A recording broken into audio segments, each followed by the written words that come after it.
له پاکستان نه د افغان کډوالو د ایستلو پر پریکړه اشرف غني او عمران خان سختې نیوکې کړې دي.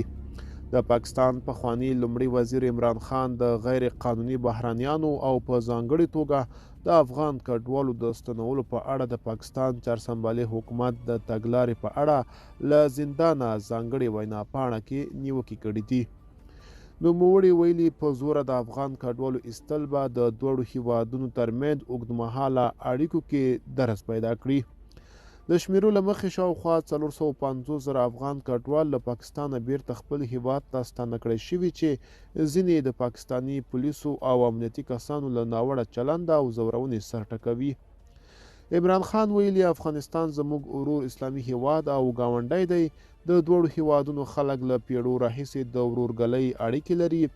د تحریک انصاف بنسټ ایښودونکی مشر زیاته کړې پاکستان 40 کاله د افغان کډوالو خدمت کړی دی. د کلونو میلمه پالنه یوازې د خرابې ستراتیژۍ له امله له منځه ځي. د یادونې وړ ده چې د پاکستان پوځ مشر جنرال عاصم منیر تېره ورځ پېښور ته د خپل سفر پر مهال ویلي وو غیر قانوني بهرانیان د پاکستان پر امنیت او اقتصاد ناوړه اغیز کوي. باید د دغه ډول غیر قانوني بهرانیانو په باعزته توګه خپلو هیوادونو ته ولېږدول شي. عمران خان ویلي 1.5 میلیونه کډوال د 2.50 میلیونو وګړو پر یوه ملت دومره دروند بار نه دی. له خپلې خاورې ایستل شوي د پناه په لټه کې پاکستان ته راتلونکو کډوالو ډیره برخه بېوزله دي. ښاغلي خان زیاته کړې چې دا کړنه به د پاکستان په اړه افغانانو کې منفي احساسات پیدا کړي چې په وینا یې ښایي د دواړو هیوادونو ترمنځ اوږدمهاله اړیکې خرابې کړي. بل پلو مخکنی افغان ولسمشر محمد اشرف غني هم له پاکستان نه د افغان کډوالو د ایستلو پر پریکړه سختې نیوکې کړې دي.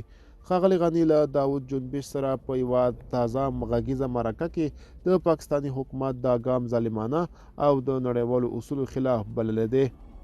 له پاکستان او ایران په دې وروستیو کې د لوی شمیر کډوالو د ستنولو له امله په افغانستان کې د کړکېچ د مخنیوي لپاره ښاغلي غني پر ملي همغږۍ او د لومړیتوبونو پر روښانولو ټینګار وکړ. ښاغلي غني همداراز ویل چې افغانستان له شته اقتصادي امکاناتو د ګټې اخیستنې لپاره پر کور دننه یو منل شوی حکومت ته اړتیا لري.